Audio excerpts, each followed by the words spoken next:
Hello student, आप सभी कैसे हैं। उम्मीद करते हैं आप सभी बहुत अच्छे होंगे, मन लगाकर पढ़ाई कर रहे होंगे क्योंकि आपका पेपर बहुत नज़दीक है। तो स्टूडेंट चलिए अब हम देखते हैं प्रेमचंद की कहानियों का विषय देखते हैं। कल हमने जो वीडियो डाली थी उसमें हमने प्रेमचंद की समस्त कहानियाँ देखी थी। आज हम वर्ण विषय देख लेते हैं। तो यहाँ से आपका एक क्वेश्चन आना ही आना है। तो चलिए, प्रेमचंद की कहानियों के वर्ण विषय एवं प्रमुख पात्र।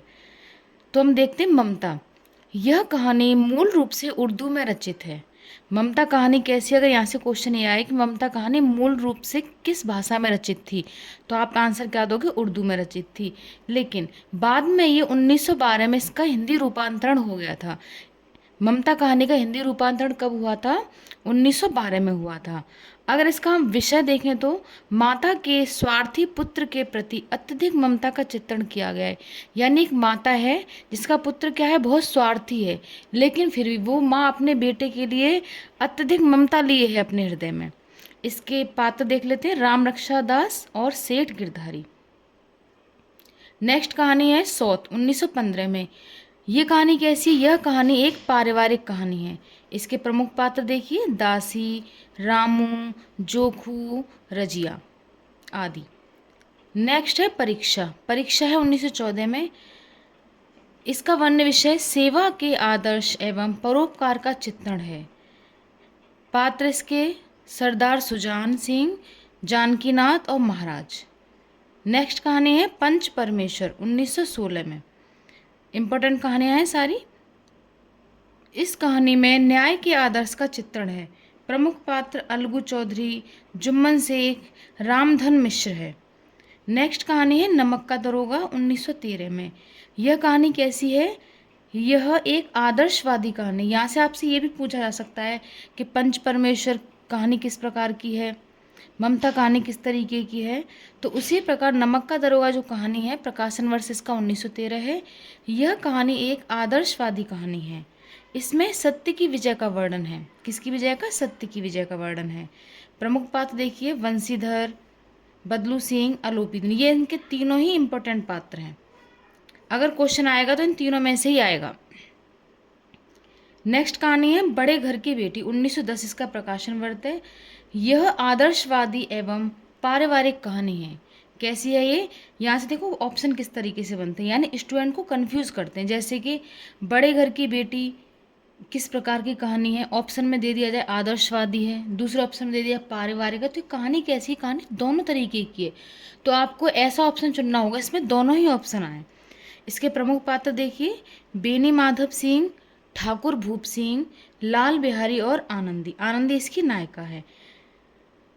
यह कहानी मूल रूप से उर्दू में रचित थी। यानी बड़े घर की बेटी की अगर हम भाषा देखें तो हिंदी नहीं है, ये क्या है, मूल रूप से उर्दू में रचित है ये।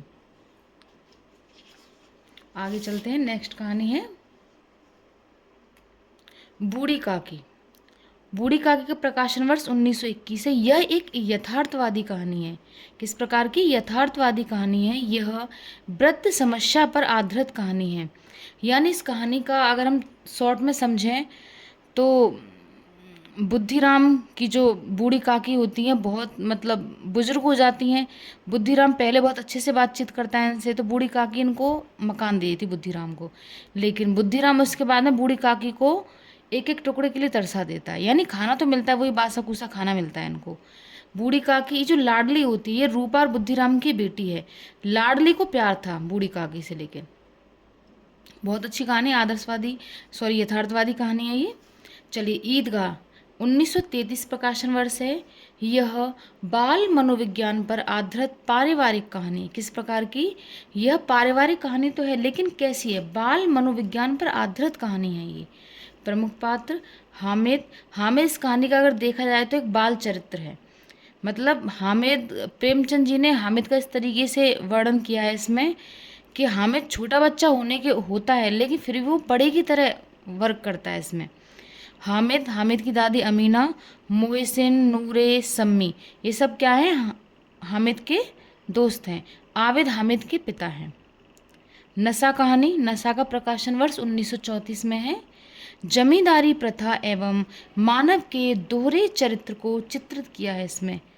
जमींदारी प्रथा का वर्णन है और मानव के दोहरे चरित्र को इसमें चित्रित किया है। प्रमुख पात्र देख लेते हैं। कथानायक ठाकुर है, राम हरक है और रियासत अली है। अगर यहाँ से विशेष तथ्य हम देखते हैं तो यह कहानी मैं शैली में रचित है। यहाँ से क्वेश्चन स्टूडेंट ये पुट हो सकता है यूपी टेट में कि प्रेमचंद की ऐसी कौन सी कहानी है जो मैं शैली में रचित। अब 3-4 ऑप्शन आपको दे दिए जाएंगे, जैसे ईदगाह, नशा, कफन और नशा। जब तक आपने पढ़ा नहीं होगा अच्छे से तो आप आंसर कैसे दे दोगे। तो आपको किसी भी पेपर को क्रैक करने के लिए उसमें थोड़ा सा डीपली आपको जाना ही पड़ेगा। तो मैं शैली में कौन सी कहानी रचित है, नशा।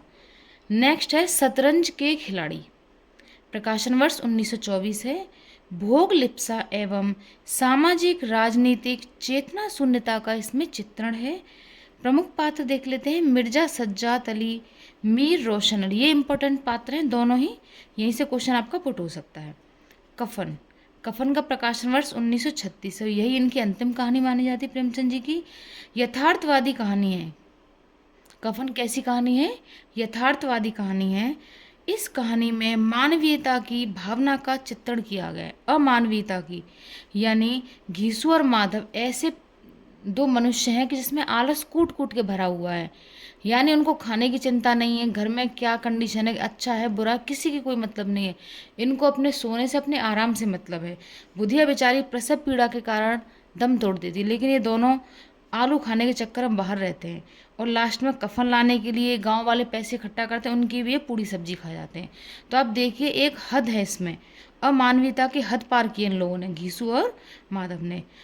तो स्टूडेंट हमारी जो भी इम्पोर्टेंट कहानी है, वैसे तो प्रेमचंद की बहुत सारी कहानियाँ, लेकिन जो भी इम्पोर्टेंट कहानी मुझे लगी वो हमने कुछ इसके विषय वस्तु देख लिए।